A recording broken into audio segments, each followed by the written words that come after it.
Audio Jungle.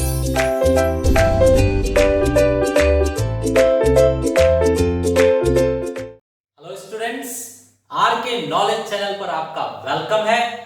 मैं Prem sir from R K classes 10th standard maths 2 में आपका 5th chapter है कोऑर्डिनेट ज्योमेट्री या फिर निर्देशांक भूमिति। उसमें प्रैक्टिस सेट 5.2 हम लोग कंटिन्यू रख रहे हैं। ये आपका क्वेश्चन नंबर है 4। इसके अंदर आपको बताया गया है एक सर्कल है जिसका डायमीटर AB है।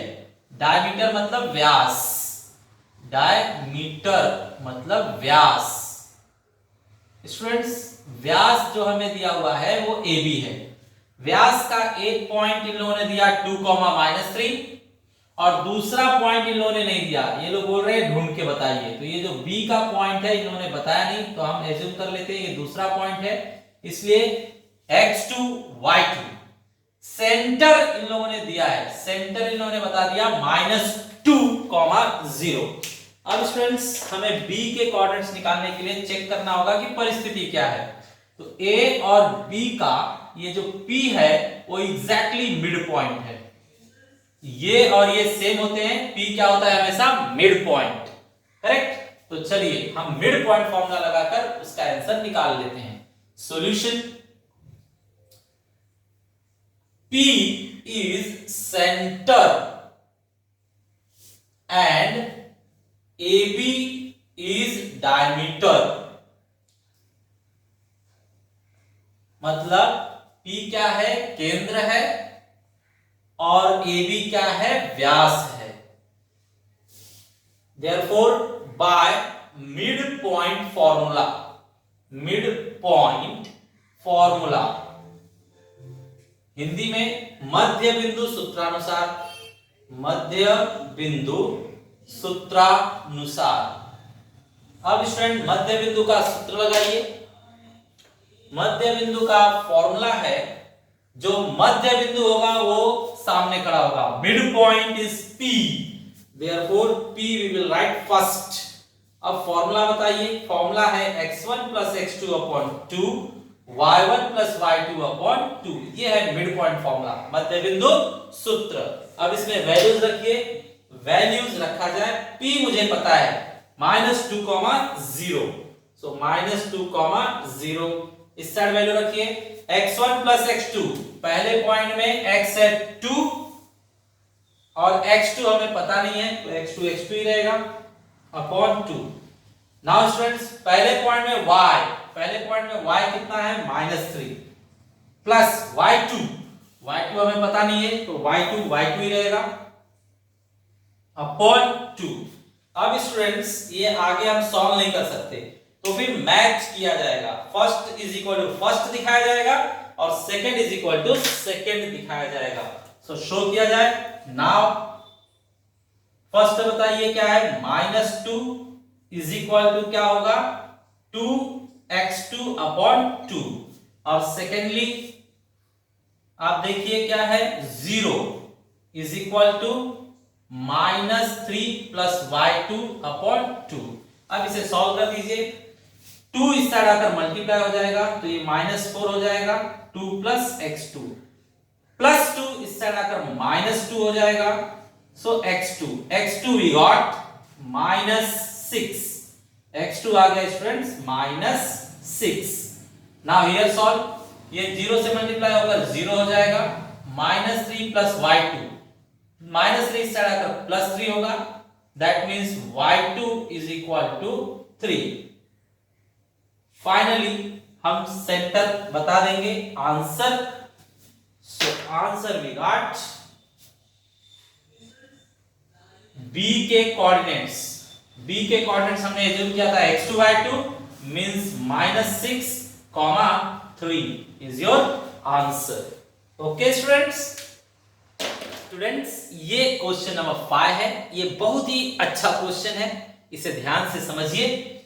यहां पर इन लोगों ने कहा है कि AB को काट रहा है P, लेकिन कौन से रेशियो में काट रहा है ये पता ही नहीं, तो इन लोगों ने कहा रेशियो आप खुद से निकाल के बताइए। कौन से रेशियो में p काट रहा है, कौन से अनुपात में काट रहा है, और वो पता लगने के बाद k भी पता लगा के बताइए कि k की वैल्यू क्या है। तो स्टूडेंट बहुत ही अच्छा क्वेश्चन है, शुरू करते हैं इसको। सॉल्यूशन, क्वेश्चन नंबर 5 का सॉल्यूशन शुरू किया गया। स्टूडेंट्स एज्यूम कर लेते हैं कि p जो है वो ab को m/n में डिवाइड कर रहा है। तो यहां पर लेट रेशियो मतलब माना अनुपात जो है वो क्या है, m/n है। अब second, by section formula, Hindi में विभाजन सूत्र, विभाजन सूत्रानुसार। ओके, विभाजन सूत्र आपको अब याद है। विभाजित p कर रहा है, सेक्शन p कर रहा है, इसलिए p सामने खड़ा होगा, बाकी उसका फॉर्मूला बनाया जाए। फॉर्मूला था इसका mx2 plus nx1 upon m plus n। Other side में my2 plus ny1 upon m plus n। ठीक है, वैल्यू इसके अंदर भर लीजिए। p हमें पहले से ही पता है, k, 7। यहां पर m नहीं पता है, x2 मतलब दूसरे पॉइंट में x, दूसरे पॉइंट में, ये पहला पॉइंट है, ये दूसरा पॉइंट है, दूसरे पॉइंट में x क्या है 1 प्लस n, पहले पॉइंट में x, पहले पॉइंट में x क्या है 8 upon m plus n, m और n नहीं पता है। नेक्स्ट m नहीं पता है, y2 मींस दूसरे पॉइंट में y 2 है, n नहीं पता है, पहले पॉइंट में y, y1 मतलब पहले पॉइंट में y, पहले पॉइंट में y कितना है 9 है upon m plus n, bracket close. अब इसको और सॉल्व कीजिए।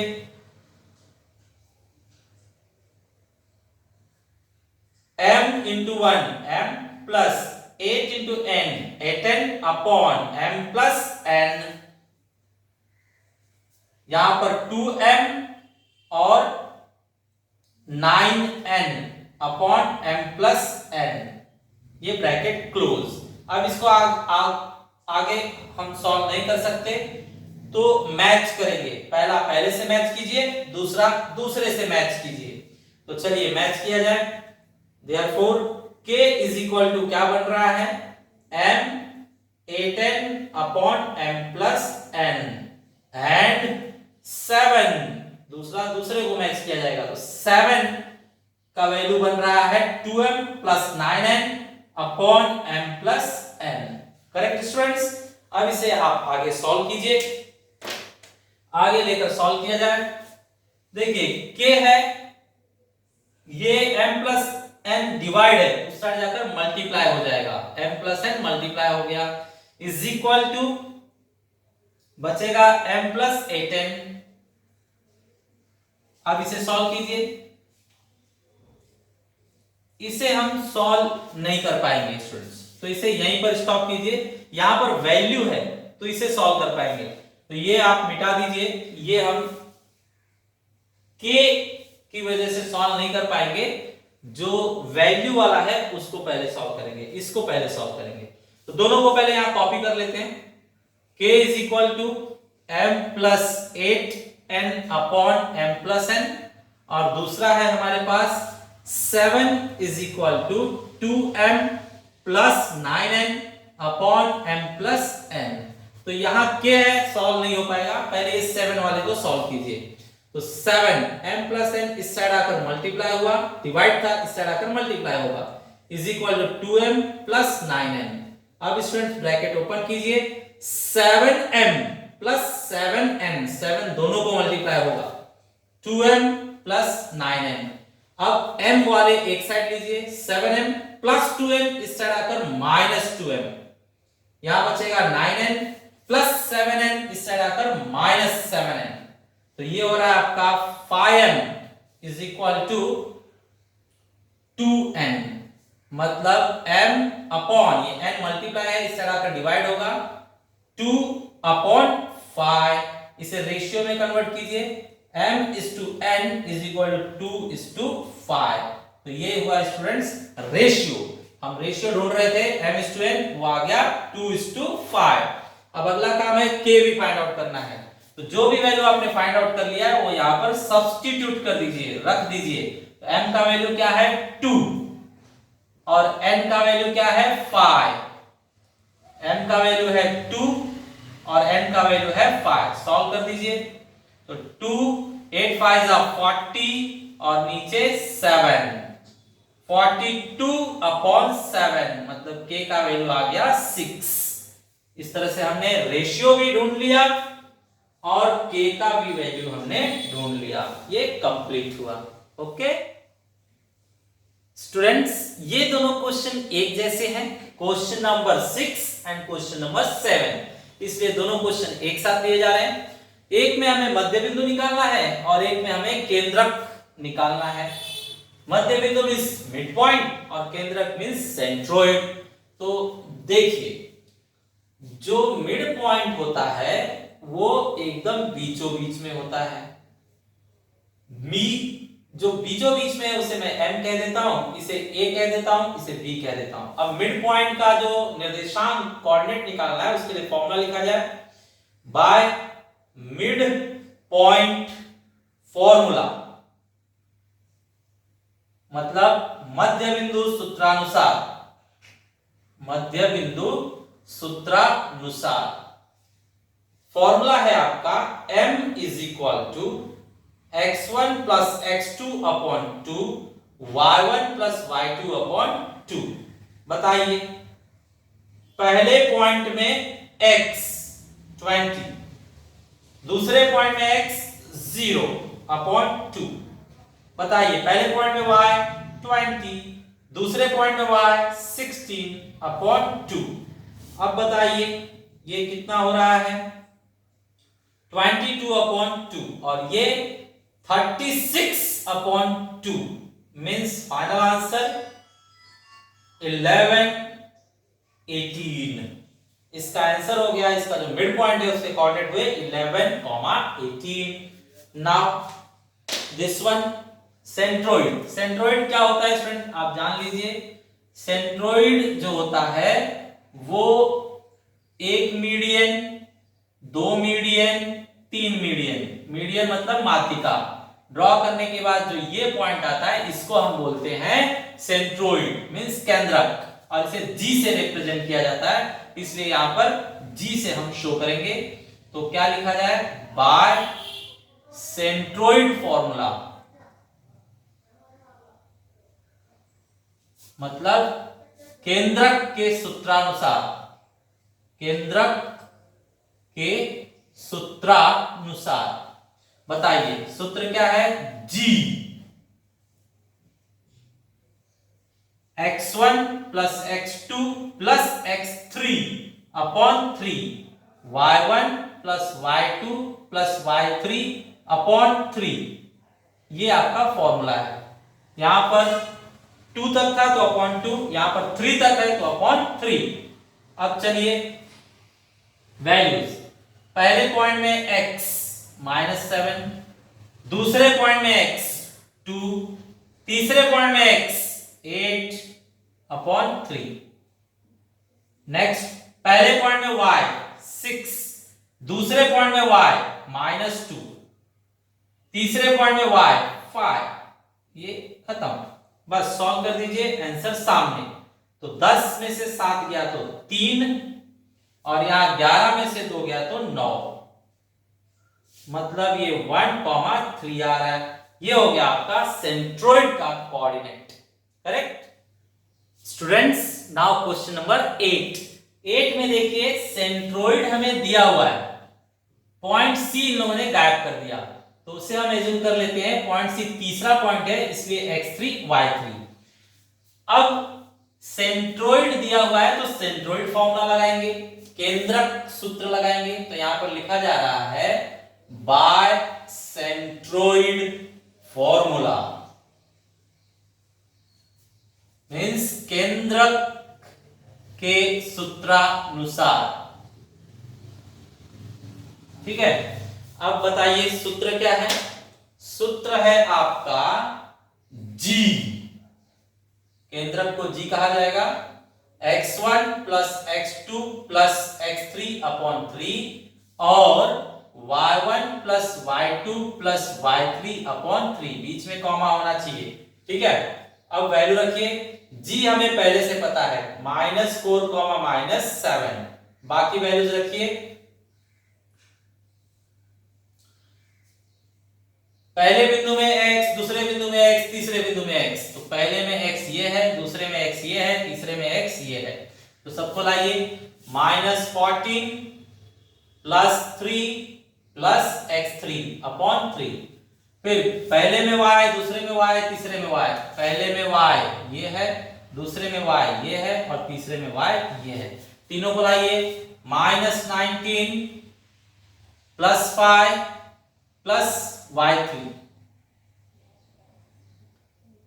ठीक है, अपॉन 3। अब चलिए स्टूडेंट्स आगे, -4, -7, ये आपका हो रहा है -11 प्लस x3 अपॉन 3, ये हो रहा है -14 प्लस y3 अपॉन 3, करेक्ट। अब स्टूडेंट्स सॉल्व नहीं हो सकता तो पहले को पहले से मैच कीजिए, दूसरे को दूसरे से मैच कीजिए। तो देखते हैं, पहले को पहले से मैच, अब मींस नाउ,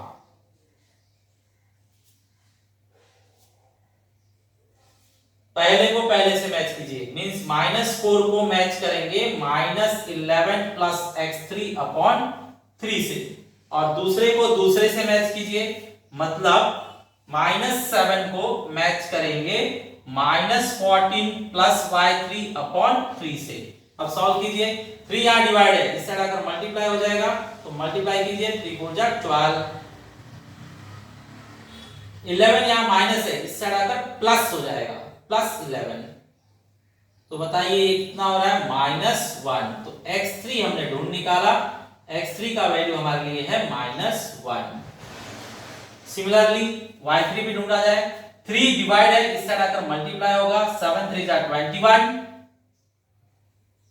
-14 इससे हटाकर प्लस होगा, -14 इससे हटाकर +14 इज इक्वल टू y3। अब बताइए -21 प्लस 14 मतलब 7, -7 आएगा, माइनस वाला नंबर बड़ा है इसलिए माइनस में, और कितने से बड़ा है 7 से, तो ये हुआ y3 का वैल्यू -7। अब दोनों वैल्यू हम आंसर में शो कर देंगे, आंसर दिखाया जाए, फाइनली आंसर। स्टूडेंट्स आंसर में हमें c चाहिए था, तो c के कोऑर्डिनेट हम लोगों ने ढूंढ निकाला है, x3 मतलब -1 और y3 मतलब -7, ये इसका आंसर हुआ, -1, -7। ओके स्टूडेंट्स, तो ये आज का लिस्ट खत्म हुआ। आपको सिमिलर क्वेश्चन होमवर्क में दिए जा रहे हैं, आप उन्हें ट्राई कीजिए। Thanks for watching.